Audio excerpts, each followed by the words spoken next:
Share बाजार में तो सब बड़ा पैसा बनाना चाहते हैं, और वो भी तब जबकि हाथ में पैसा ना हो। तो अगर मैं आज आपको एक कहानी नहीं, एक्चुअली हकीकत ये बताऊं कि जीरो से 1000 करोड़ कैसे बनाए जाए, तो कुछ तो इंटरेस्टिंग लगेगा और आप भी चाहेंगे वैसा आप भी करें। तो आज मैं आपसे मिलवाने जा रहा हूं जिन्हें आप जानते हैं पहचानते हैं, हिंदुस्तान के सबसे बड़े और जाने माने wealth creation expert Raamdeo Agrawal साहब, जी हाँ, joint managing director Motilal Oswal financial services के। और सुनते हैं उनकी कहानी, उन्होंने कैसे जीरो से 1000 करोड़ तक का सफ़र तय किया। और आज से उनकी एक स्पेशल कॉन्फ्रेंस भी शुरू हुई है, बिजनेस इम्पैक्ट कॉन्फ्रेंस। इस कॉन्फ्रेंस में क्या कुछ बातें हो रही है, कैसा मूड है इन्वेस्टर्स का, और साथ ही आज के ताज़ा हालात पर, बाजार पर भी हम बातचीत करेंगे। रामदेव सर, आपका बहुत बहुत स्वागत है CNBC आवाज़ पर। मैंने तो जैसे ही टाइटल देखा मुझे लगा कि ये सब कुछ मेरे ही लिए है। जीरो से 1000 करोड़ तक बनाने की जो ये आपकी कहानी है, ये हमारे दर्शकों को भी बताइए। सो एक्चुअली ये सोचा था कि सब हमारे बिजनेस एसोसिएट्स जो हैं all over the country, there about 750 associates coming from 500 cities. तो ये सब आ रहे हैं, मतलब हमारे यहाँ जलसा है समझ लीजिए आप। तो ये सब आ रहे हैं महानुभाव, तो इनसे बात क्या करें, इनको क्या अच्छा लगेगा। तो ये तो सब हम जो वेल्थ क्रिएशन स्टडी के पैकेज तो आप लोगों के साथ बहुत बार बात कर चुके हैं, जो देख चुके हैं। तो उन्होंने बोला कि भाई अभी क्या नया बात करें। तो नई बात कही कि they are interested in making money for their clients, है ना। तो उसके लिए हमने बोला कि भाई चलो हमारे क्या एक्सपीरियंस है। तो उसके लिए मैं बोला कि चलो देखते हैं, पीछे 87 से हमने जर्नी चालू की। हमारे हाथ में तो एक भी पैसा नहीं था, हम तो स्टूडेंट्स से यहाँ पर आए थे, और ना तो ऑफिस था, ना बिजनेस था, ना कोई क्लाइंट्स थे, ना कुछ नहीं। तो वहाँ से जो पोर्टफोलियो, लेकिन एक ही थी, एक तमन्ना थी, एक जोश था, एक कॉन्फिडेंस था। वो मतलब उस समय जो होता है 25-27 साल की उम्र में, 28 साल की उम्र में, वो बस एक जोश था समझ लीजिए आप, और अपने ऊपर कॉन्फिडेंस था, और बाजार की थोड़ी बहुत समझ थी। तो वहाँ से चालू किए जीरो से। तो उस समय तो हमारे पास कैपिटल थे नहीं। फिर so the biggest challenge in investing is to get the capital, है ना। कुछ कहीं से चालू करो, मतलब गणित भी चालू करेंगे तो कहाँ चालू करेंगे। 0 मल्टीप्लाइड बाई एनीथिंग इज 0। तो हमने तो क्या हुआ, 5-6 साल में कुछ पैसे नहीं बने। बताया 1990 तक थोड़ा बहुत 10-12-15 लाख रुपए कमाए। फिर उसके बाद सब पैसे हमने झोंक दिए बाइंग द मेंबरशिप इन 1990। तो हमारे पास फिर जीरो हो गए, वापस बैक टू जीरो। बाइंग मतलब आपने BSc की मेंबरशिप ले ली, तो उससे हमारा बिजनेस चालू हो गया। फिर तभी 2-4 लाख 5 लाख रुपए कमाने लगे। फिर 1991-92 में जो हर्षद मेहता बुल रन आया, उसमें brokerage and re investment of the same money and all, पता नहीं क्या क्या किया उस समय 2 साल में, कि हमारे पास 30 करोड़ रुपए आ गए। मतलब फ्रॉम 10-12 लाख रुपए 1990, मतलब 87 to 90 struggle and we were very happy. But 12 lakh 15 lakh रुपए कमाए, मेंबरशिप खरीदे। 92 तक जो है बड़ा बूम आ गया। ऐसा बूम, मतलब इरेशनल बूम, उसमें कुछ कैसे कमाया उसमें कोई बात ही नहीं हो, बस वो पागलपना था, वो तूफान था, वो सुनामी था वो। तो उसमें हमने 30 करोड़ रुपये कमा लिए। वो 30 करोड़ रुपये जब सुनामी खत्म हुआ तो वापस 10 करोड़ हो गया।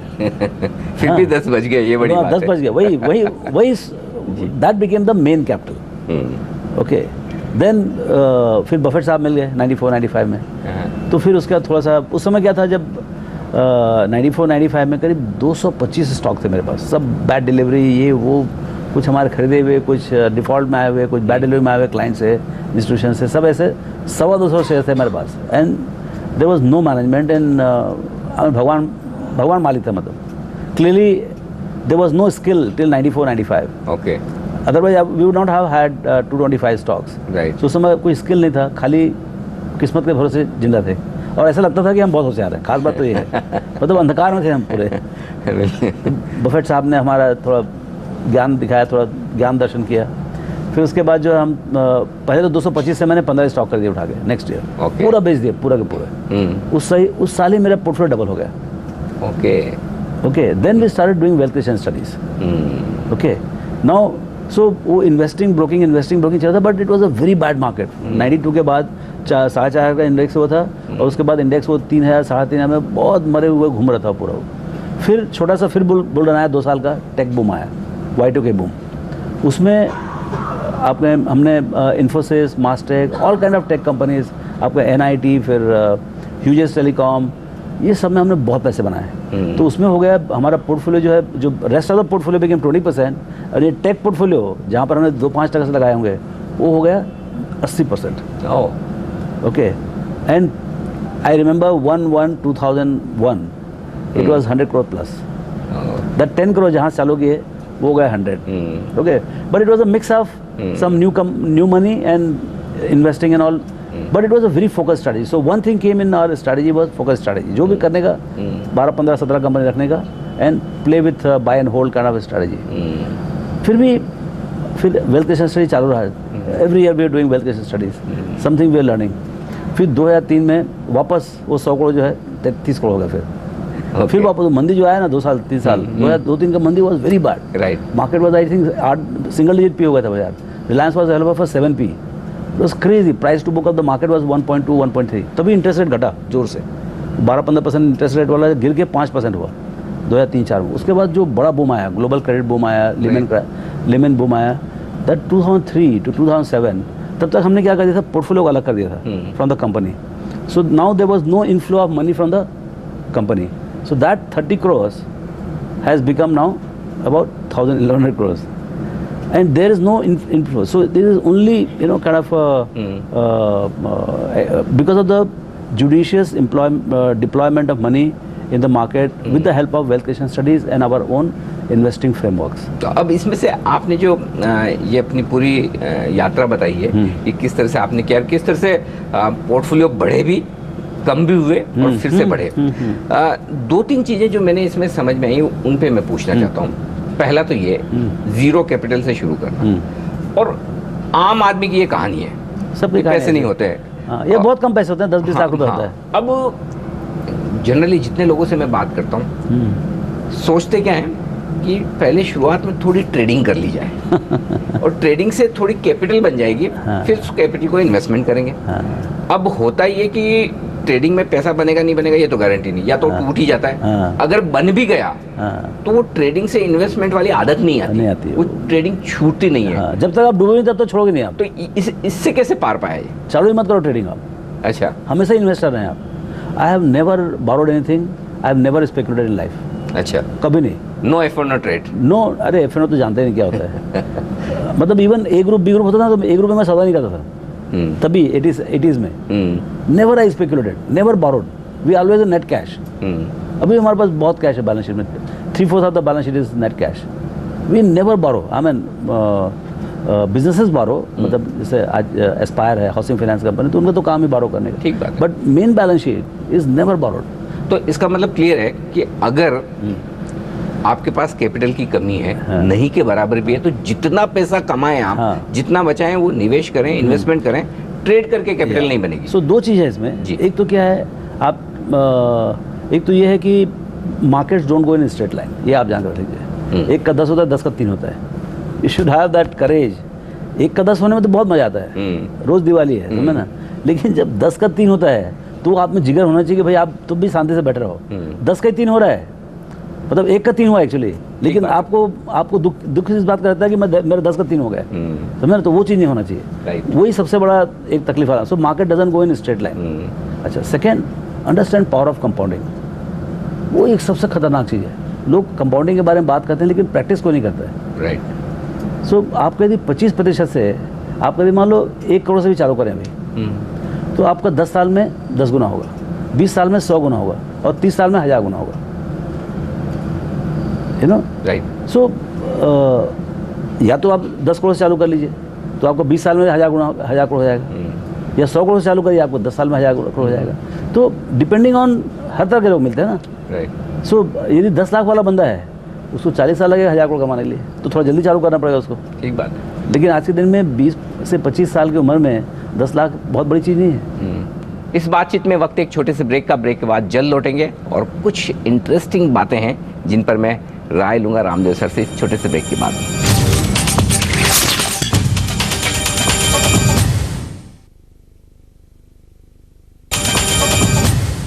ब्रेक के बाद एक बार फिर से आप सबका स्वागत है. हमारे साथ है बाजार के जाने माने दिग्गज रामदेव अग्रवाल साहब. सर, आपके केस में तो चलो आपको जोश था, जुनून था, आपकी क्वालिफिकेशन चार्टर्ड अकाउंटेंट की थी, तो थोड़ा आप एनालिसिस, फंडामेंटल्स, ज़्यादा बैलेंस शीट अच्छी तरीके से समझ सकते हैं. लेकिन वो सारी चीज़ें एक आम इन्वेस्टर के पास तो होती नहीं. तो फिर वो क्या करें? हाँ, ये एक तो पहली बात है कि ये फेथ होना चाहिए कि इस कंट्री में, इस मार्केट में पैसे बनेंगे। राइट। ओके, उसके लिए जो उस समय क्या था, उतना म्यूचुअल फंड था नहीं उस समय। यदि आपको इन्वेस्ट करना हो तो उतने अच्छे मैनेजर्स भी नहीं थे। अब बहुत अच्छे अच्छे मैनेजर आ गए। अब लेकिन तकलीफ क्या है कि मैनेजर भी बहुत हैं। तो आप चुनो कैसे कि भाई कौन सा प्रोडक्ट खरीदूँ। 450-500 म्यूचुअल फंड्स हैं, सो आप कौन सा खरीदें, मतलब किसके साथ चलें। वो एक ज़रूरी है कि आप यदि आप कहीं पर एम्प्लॉयड हैं, कुछ टाइम नहीं है आपके पास में, तो आप जो है ना एक्चुअली म्यूचुअल फंड के थ्रू जाएं।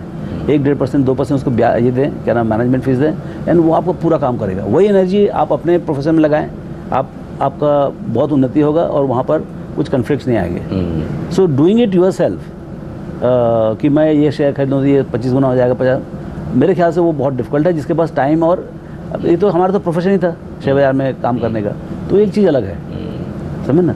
लेकिन जो बाहर जो आदमी बैठा है, जो कहीं पर काम कर रहा है, कहीं पर सॉफ्टवेयर इंजीनियर है, या मेडिकल में है, या फार्मेसी में है, कहीं पर मैनेजमेंट कंसल्टेंट हैं, लॉयर्स हैं, चार्टर्ड अकाउंटेंट्स देमसेल्व्स, उनके पास टाइम नहीं है। अब क्या है, ये फ्री मार्केट नहीं रह गया, कंपटीशन बहुत बदल गया बाजार में। पहले आपको कंपटीशन 80s 90s में रिटेलर टू रिटेलर था, पूरा मार्केट ही ऐसे भाई बंद होगा था। अब जो है आपके सामने sophisticated global investor, institutional investor आ गए हैं, तो उनका पावर बहुत ज़्यादा है। उनके एनालिस्ट वगैरह हैं, उनके पास फंड मैनेजर्स हैं जो बहुत प्रोफेशनल हैं। सो उनके साथ जीतने के लिए आपको उतना स्किल चाहिए, और उतने मतलब आपको देखिए, इन्फॉर्मेशन एडवांटेज रहा नहीं अभी, तो आपको सिर्फ एनालिटिकल एडवांटेज चाहिए। वो एनालिटिकल एडवांटेज आपके पास है तो आप किसी से भी जीत सकते हैं। बिल्कुल। Analytical advantage plus patience can win anybody anywhere, लेकिन आपके पास वो है नहीं। यदि नहीं है तो आप फंड मैनेजर्स का हेल्प लें। बिल्कुल सर, आपने एक इंटरेस्टिंग बात कही कि बाजार कभी भी स्ट्रेट लाइन में नहीं चलता, मौके मिलते हैं, ऊपर नीचे होता है, 10 का 100, 100 का 30। क्या ऐसा ही एक मौका आ रहा है? क्योंकि मैं इस बात पर आपसे राय लेना चाहता हूँ, जो हाल ही में हुआ कि जो भारत और पाकिस्तान के बीच में जो ये तनाव जो चल रहा है, बाजारों ने एकदम से नीजर रिएक्शन भी किया, लेकिन जब आंकड़े देख रहे हैं, न तो घरेलू फंड बेच रहे हैं, इनफैक्ट वो खरीदारी कर रहे हैं, एफआईज खरीदारी कर रहे हैं, तो क्या वजह कि खाली इन्वेस्टर्स डरे हुए? क्या वाकई में ये डरने वाली बात है या कोई घबराने की जरूरत नहीं? जो हो रहा है अच्छा हो रहा है, एकदम सही हो रहा है। सी, ये तो होगा, किसी ने मालूम, मतलब कल सवेरे, कल जब हुआ तो 9 बजे बाजार खुला, 9 से 10 आधे बजे तक तो किसी को कुछ मतलब था। राइट। वो डिफेंस ब्रीफिंग हुआ और मार्केट वर्टिकली गिरा, तभी ऐसे हुआ ना कुछ, आपको याद होगा टाइम का। लेकिन इट डिडंट ओपन विथ, नहीं बाजार बहुत मजबूत था, बहुत मजबूत था। परसों के जो मजबूती थी उससे भी और आगे था। तो कोई पता नहीं कर सकता इसका। आपको ये समझिए, जैसे you are going into the sea, आपका बोट बहुत सेफ बोट है, बहुत अच्छा बोट है, आपने सब इंतजाम किया हुआ है, लेकिन आप सी में जाएंगे तो sea will be rough, sometimes sea will be calm and sometimes it will be rough. तो ये तो पार्ट ऑफ द लाइफ है, और कब रफ हो जाएगा मालूम नहीं पड़ता है। बट आपकी जर्नी चालू रहती है, बिकॉज यदि आपका इन्वेस्टमेंट फिलोसफी, आपका पोर्टफोलियो रोबस्ट है और आपके पास पेशेंस है, तो आप डेफिनेटली क्रॉस करोगे। अच्छा, आप सोचो कि चलो अभी तूफान आने वाला है, मैं भाग जाऊँ यहाँ से, तो वो नहीं होता है। लेकिन एफआईज इस तरह की बातों को पसंद करेंगे कि ये एक स्ट्रॉन्ग लीडरशिप का नमूना है। इट इज़ एक्चुअल में बजा तो शुड सेलिब्रेट। अच्छा, हाँ, मतलब this is the confidence of the leadership, कि भाई आज हम जाके जो बदमाश हैं उनको बराबर का जवाब दिए। ऐसा नहीं ईंट का जवाब पत्थर से, लेकिन पत्थर का जवाब पत्थर से दिए कम से कम आपने। तो ये जो पहले जो था कि वो मारते थे और हम ऐसे फूल दिखाते थे उनको, वो बात बंद हो गई अभी। So you know they have to take it seriously, कि भाई ये मतलब जब भी आप बदमाशी करेंगे आपको डबल जवाब मिलेगा कभी।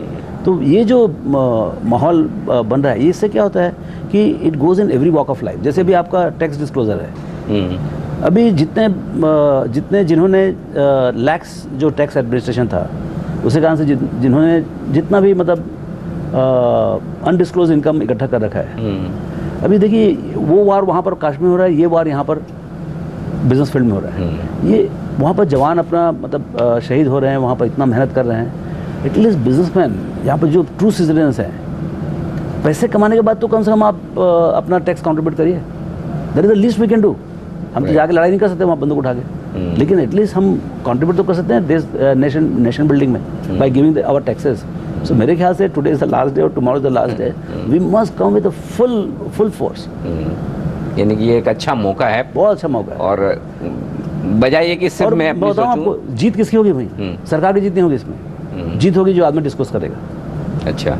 और इतनी बड़ी जीत है, क्योंकि मैं तो कभी ब्लैक मनी देखा ही नहीं क्या होता है, सिर्फ सुना हूँ, चार्टर्ड अकाउंट के हिसाब से समझ में आता है क्या बोल रहे हैं जी। बट इट्स द बिगेस्ट कर्स। इस बातचीत में वक्त एक छोटे से ब्रेक का, ब्रेक के बाद जल्द लौटेंगे और कुछ इंटरेस्टिंग बातें हैं जिन पर मैं राय लूंगा रामदेव सर से छोटे से ब्रेक के बाद।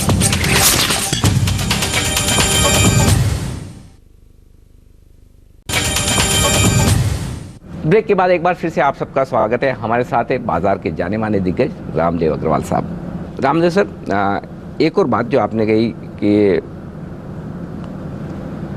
आप ब्रोकिंग करते हैं, ब्रोकिंग में आप फंड्स लेते हैं, साथ में आपका इन्वेस्टमेंट है, वहाँ कभी कोई लीवरेज पोजीशन नहीं, कभी फाइनेंसिंग नहीं, क्योंकि जनरली मैंने ये देखा है कि दोनों चीज़ों को अलग अलग रखना मुश्किल काम है, क्योंकि आपको पता है कि पल्स होती है, मार्केट का सेंस होता है कि ये मार्केट बढ़ने वाला है, तेज़ी होने वाली, या ये शेयर बढ़ने वाले हैं, तो क्यों ना और पैसा लगाकर उधार लेकर थोड़ा वो गलत है, या ब्रोकिंग को अलग रखूं और इन्वेस्टमेंट को बिल्कुल अलग रखूं, ये आसान काम नहीं है। तो इसे हासिल कैसे करना है? नहीं मतलब ये बहुत क्लियर एकदम। आप जो है, जैसे आपको अपसाइड नहीं मालूम, सॉरी जैसे आपको डाउन साइड नहीं मालूम, वैसे अपसाइड भी नहीं मालूम। आपको लगता है कि ऐसा हो जाएगा, ऐसा होता नहीं है, आपके टाइम फ्रेम में नहीं होता है। अच्छा, जहाँ से आपने लोन लिया तो ब्याज के मीटर 24/7 चलता है, तो आपका पेशेंस को टेस्ट करता है वो, समझे ना। और यहाँ पर कुछ ऐसा 2% 3% ब्याज में नहीं मिलता पैसा, यहाँ पर सब 12, 15, 17% वाला है, तो it hurts, you know. And if by chance market takes longer than your patience horizon, फिर क्या करोगे आप? तो वो चीज़ करने का ही नहीं। आप थोड़ा सी, इक्विटी क्या है, बहुत एक्सपोनेंशियल है, equity is a very exponential asset. देखो ना, हम लोग जो सिंपल 2-4 अकाउंट चालू किए तो $1 बिलियन बन गया, 7,000 करोड़ की कंपनी बन गई, यू नो। ये तो पोर्टफोलियो उसके ऊपर से है। तो मैं क्या बोल रहा हूँ कि पेशेंस रहे इक्विटी में। Equity is about entrepreneurship, doing what is entrepreneurship, achieving something out of nothing. आपने इन्फोसिस खड़ा कर दिया, किससे खड़ा किया आपने? $10,000 से, लाख रुपए से, 2 लाख रुपए, वो teacher, I mean they have done it. तो if you participate in the journey, 10 में से 3-4 तो आप भी लकी होंगे कहीं ना कहीं। You need to be lucky only once. अच्छा, downside is once. See, equity मजा क्या है, your down side is 1x। आपने 10 रुपये लगाया, 100 साल तक बैठे रहो तो भी आपको 10 रुपये ज़्यादा नहीं कमा सकते, लेकिन जब आता है तो 10 का आपको 5,000 गुना मिल सकता है, 10,000 गुना मिल सकता है, 10 गुना मिल सकता है, जो भी हो सकता है। तो it is very very exponential asset, you don't have to leverage. तो सर, फिर एक आखिरी सवाल आपसे लेना चाहता हूँ। इस तरह के माहौल में जब लोगों का कॉन्फिडेंस, सारे चैनल्स देखते हैं, खबरें सुनते हैं, और आज जैसा आपने भी कहा कि आजकल तो इन्फॉर्मेशन जरूरत से ज़्यादा है, तो कॉन्फिडेंस हिलता है, तो क्या ये एक बेहतरीन मौका होगा बाजार में, अगर किसी भी वजह से बाजार खराब होता है, कमज़ोर होता है, तो चूँकि आपकी कॉन्फ्रेंस भी चल रही है, तमाम देश भर से retail investors, franchisee, branches, HNI investors हैं, तो उनके लिए क्या मैसेज है? देखिए, इंडिया जो है ना, India is a unique opportunity right now in the global economy. So India itself is a 100x kind of country. ऐसा लीडरशिप है, ऐसा कंट्री है, ऐसा लो पर कैपिटा इनकम है, बिजनेसेस बहुत, कंपनीज बहुत अच्छी हैं यहाँ पर, पूरा कंट्री है लेकिन बहुत रिच कंपनीज हैं, एंड बहुत रैपिडली ग्रोइंग कंपनीज हैं। So it's a growth economy. तो यहाँ पर तो क्या है, आपको तो मतलब 100% इक्विटी में इन्वेस्टेड रहना चाहिए, जितना हिम्मत हो उतना रहना चाहिए। मतलब मेरा 100%, लेकिन आपका 10, 20, 25, 50 जितना, मतलब कुछ लोग रखें 50 का लिमिट रखें तो 60 रखें, मतलब ठीक बात, 5 मेरा और इस टाइप का। बिल्कुल ठीक है ना। By maximum equity and by and you know and have a good manager and monitor it, have a good manager and bring lot of patience. See, you are going to make money not because of your brilliance or anything else, you are going to make money only because of your patience. आप कितना गंदा से गंदा company खरीदे ना, लेकिन आप 20-30 साल के लिए खरीदे, आप देखो मजा, बहुत पैसे कमाएगा। इंटरेस्टिंग। तो आपकी ये 0 से 1,000 करोड़ वाली वो ठीक है, तो कहानी है, जर्नी सुनी, वाकई में काफ़ी इंस्पायरिंग है, और मैं उम्मीद करता हूँ कि आज हमारे दर्शकों को इससे काफ़ी कुछ प्रेरणा मिली होगी। तो कभी ये ना सोचे कि हमारे पास पैसे की कमी है, शुरुआत करना सबसे इम्पोर्टेंट है, जो कि हम बार बार कहते हैं कि पहला कदम उठाइए, और उसको उठाने के लिए शॉर्टकट मत अपनाइए, ट्रेडिंग नहीं, उधार का पैसा नहीं, सिर्फ अपनी बचत से लंबे समय के लिए धैर्य के साथ अच्छे शेयर में या फिर अच्छे फंड मैनेजर के थ्रू, ये है आपके लिए निवेश का मंत्र आज इस कॉन्फ्रेंस में से। रामदेव सर, बहुत बहुत शुक्रिया आपका CNBC आवाज़ के साथ आज धन्यवाद। ये बातचीत करने के लिए और अपनी पूरी कहानी सुनाने के लिए। और आज इस शो में मुझे दीजिए इजाज़त, बने रहिए हमारे साथ CNBC आवाज़ पर। नमस्कार।